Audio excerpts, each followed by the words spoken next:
सुनीति मन में विचार करती है, प्रभु अगर बेटिया का जन्म दिया था तो मेरी गोदी संतान से भर देते। वो बाग किसी काम का नहीं होता है जिस बाग में फल और फूल नहीं होता। आज मैया मन में विचार करती है, भगवान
आंगन में बैठ करके रुदन कर रही है।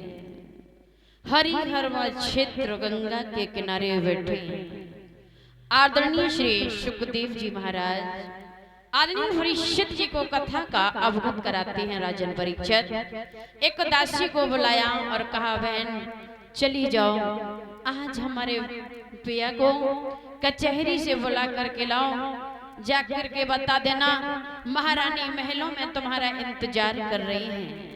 आज्ञा की देरी थी, दासी वहां से चली और पहुंच गई है महाराज उत्तानपाद के पास में।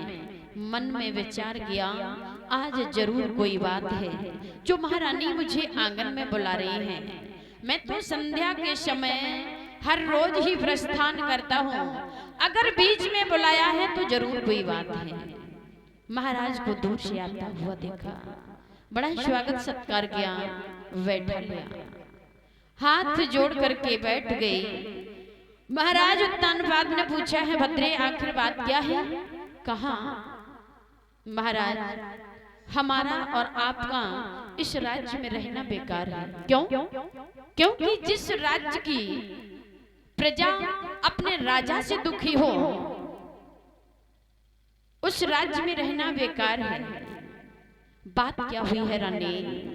बात ये है भगवान, आज एक दासी ने मुझसे कहा है कि तुम पांच हो, तुम्हारे पति निर्वंशिया राजा हैं, और एक कभी कल्पना करता है भैया ये कुदरत की देन है कि जो देखने में महिलाएं सुलक्षणी होती हैं, सुंदर होती हैं, वो अक्सर तर गोद से खाली होती हैं। माँ अति गुणी सो निर्धनी और अति सुंदर सो बांझ।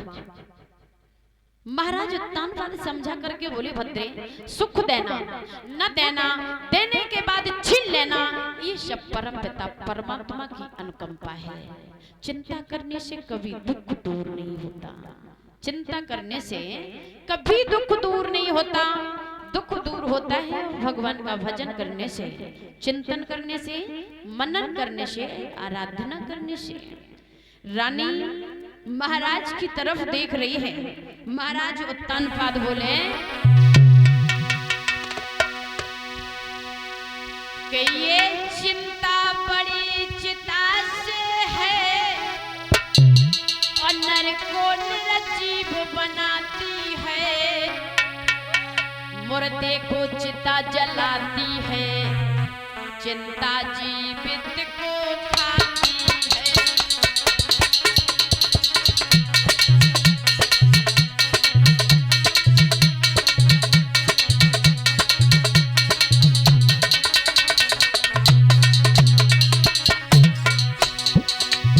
जवाब दिया है रानी,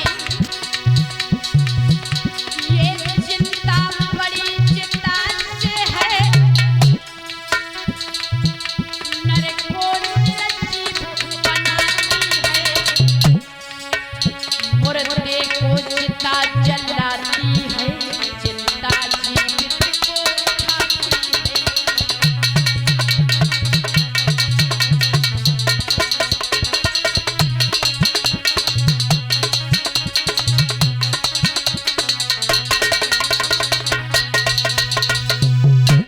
याद रखना दादा, जब इतने शब्द सुने मैया हाथ जोड़ करके बोली भगवान मैं